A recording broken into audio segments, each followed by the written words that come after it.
ہم آپ کی کتابوں سے ثابت کریں گے کہ شہزادی کے دروازے پہ کیا ظلم.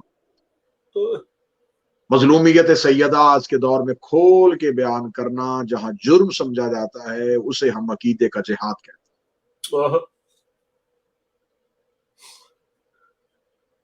رسالت امام کی زندگی میں آتی تھی، رسالت امام اٹھ کے کھڑے ہو جاتے تھے، صرف کھڑے نہیں ہوتے تھے، بیٹی کا ہاتھ کا بوسہ لیتے، بوسہ لینے کے بعد رسول خوشبو سیدہ کو محسوس کرتے اور کہتے زہرا مجھے تم سے جنت کی خوشبو آتی.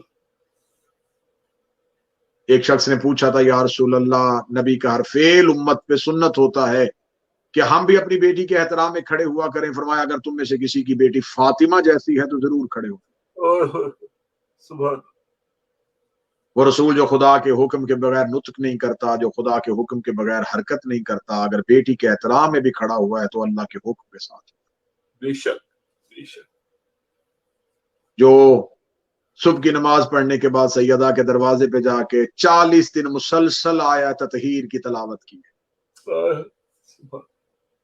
40 دن مسلسل رسول بیٹی کے دروازے پہ جا کے ہر صبح اونچی آواز میں انما یرید اللہ پڑھتے تھے.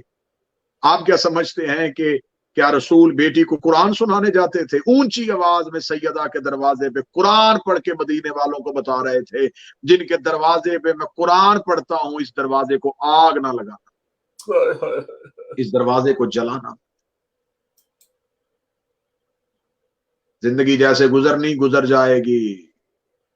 کتابوں میں لکھا ہے کہ جب قیامت کا میدان ہوگا تمام مسلمان شفاعت کے طلبگار ہوں گے تو اچانک ہاتھ فے غیبی سے ندا آئے گی یا اہل معاشر اپنی آنکھیں بند کرو میرے نبی کی بیٹی آ رہی. معصوم فرماتے اہل معاشر کی آنکھیں بند ہوگی، رسالت مآب کی آنکھیں کھلی ہوں. آواز پروردگار آئے گی اے میرا محبوب آج اپنی آنکھیں آپ بھی بند. رسالت مآب فرمائیں گے یا اللہ میری تو بیٹی آ رہی ہے. فرمایا جس حال میں چھوڑ کے آیا تھا اس حال میں نہیں آ رہی. جناب سیدہ میدان معاشر میں پہنچیں گی اور قیامت کے میدان میں پھر قیامت آ جائے گی جب بی بی اس زخمی پہلو کو لیے ہوئے، زخمی ہاتھ کو لیے ہوئے، زخمی بازو کو لیے ہوئے، ایک ہاتھ میں مولا حسن کا تیروں والا کفن ہوگا، ایک ہاتھ میں مولا حسین کا تیروں والا کرتا ہوگا. بی بی عرش کا پایا پکڑ کے رو کے کہے گی میرے اللہ میں نے دنیا کی کسی عدالت سے انصاف نہیں مانگا، میں تیری عدالت کا انتظار کرتی رہی ہوں. میرے اللہ ان مسلمانوں سے پوچھ میرا اور میری اولاد کا قصور کیا تھا.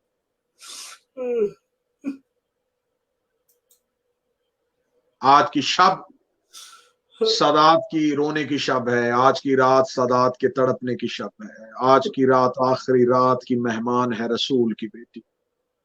بابا کے بعد روتی تھی. مسلمانوں نے آ کے مولا علی سے شکایت کی یا رسول اللہ زہرا سے کہیں یا دن کو روئے یا رات کو روئے، یہ اونچی آواز میں روتی ہے ہمیں سکون نہیں آتا. مولا امیر المومنین نے بی بی کے رونے کے لیے مدینہ کے باہر ایک بیت الحزن بنا دیا. وہ بی بی کا بیت الحزن بھی گرا دیا گیا. اکیلی بابا کی قبر پہ بیٹھ کے رو کے بی بی نے جو آخری ملاقات بابا کی قبر پہ ہوئی جو جملہ پڑھا وہ جملہ میں معافی مانگ کے پڑھنا چاہوں گا. بی بی رو کے کہتی بابا اب تیری فاطمہ مرنا چاہتی، بابا میں اب اور جینا نہیں چاہتی. بابا تیرے بعد اتنے ظلم ہوئے، دنوں پہ پڑتے کالی راتیں ہو جاتی. بابا تیرے بعد تیری بیٹی تنہا ہو گئی، بابا تیرے بعد تیری فاطمہ تنہا ہو گئی. زخمی رسول کی بیٹی کو مولا علی امیر المومنین اونٹنی پہ بٹھا کے مدینے کی گلیوں میں لے کے جاتے تھے. ایک ایک صحابی کے دروازے میں جا کے دستک دے دے کے کہتی تھی کیوں بھول گئے غدیر میں کیا ہوا وعدہ، کیوں چھوڑ دیا تم نے امیر المومنین کو تنہا، کیوں چھوڑ دیا تم نے علی کو تنہا. ایک ایک صحابی کے دروازے پہ جاتی تھی. ایک ایک شخص آخری معاذ بن جبل نامی صحابی کے گھر میں گئی ہے بی بی اور جا کے کہا معاذ تو نے بھی علی کا ساتھ چھوڑ دیا. اور روتی ہوئی پھر اس دروازے سے بی بی واپس آئی ہے. اور جب مولا امیر المومنین کو آج کی شب سیدہ کی شہادت کی خبر ملی ہے، کتابیں کہتی ہیں مسجد میں علی منہ کے بل زمین پہ گر گئے، رو کے کہتے زہرا علی تنہا رہ گیا، میری مونس و مددگار چلی گئی، میری غمخار چلی گئی، میرا ساتھ دینے والی چلی گئی. بس آج کی شب کا آخری جملہ پڑھ دیتا ہوں.